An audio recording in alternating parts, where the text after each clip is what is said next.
Andre Ward says the Terence Crawford versus Shawn Porter fight will not go the distance. Now, he won't pick a winner in this fight because he's friends with both guys. When it comes down to Showtime Shawn Porter, he's not known as a knockout artist. He's a tough, gritty fighter. And besides that, I'm not talking about knockout victories, but the last TKO victory he had was in 2014 against Paul Malignaggi. So the only way I can see Shawn Porter winning is by decision. Or if Terence Crawford's chin is weak as some people say it is, then we might see a different story November 6th. But Andre Ward's #1 pound-for-pound fighter in the world is Terence Crawford. So he won't pick a winner out of his mouth.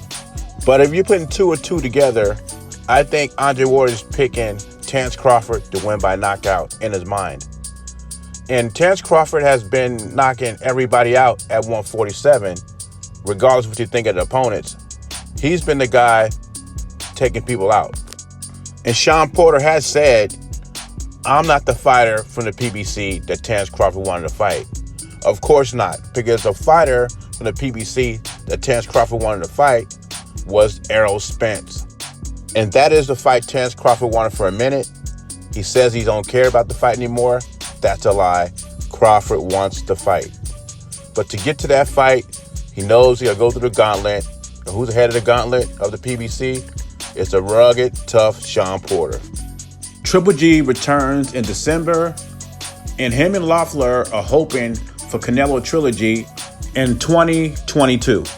They said if we was to have a nuclear war in this country, only a couple of things would survive, like roaches and Twinkies. I think after the smoke clears, I think it'll be people still alive asking for the Triple G Canelo fight. It's a winning situation for Triple G because he'll get his nest egg. On the other hand, Canelo is a lose-lose situation because if he doesn't have the fight, they will say something like, well, he's ducking Triple G because he lost the first 2 fights and he doesn't want to fight competition. He wants to fight those soft European fighters. Mind you, Triple G is 39 years old. If this fight takes place in 2022, Triple G will be 40 years old. They already accused Canelo aging Triple G out in the first fight. What are they going to say when Canelo's beating down a 40-year-old Triple G who's clearly past his prime if you saw his last fights? They will be saying the same thing that they are saying now. Canelo's fighting soft competition. They will say he's fighting another fighter past his prime, like when he fought Mosley and Kovalov. But I think I'm in a minority when it comes to this because some people really still think Triple G is very dangerous for Canelo and are very interested in this fight. You know, the interesting part about this fight is Triple G accuses Canelo Alvarez of being a long-term drug cheat. Yet, him and Loeffler are pushing for this fight in 2022. He's a long-term drug cheat, but I'll still fight him. It's all BS. Of course he will fight him because he wants the nest egg.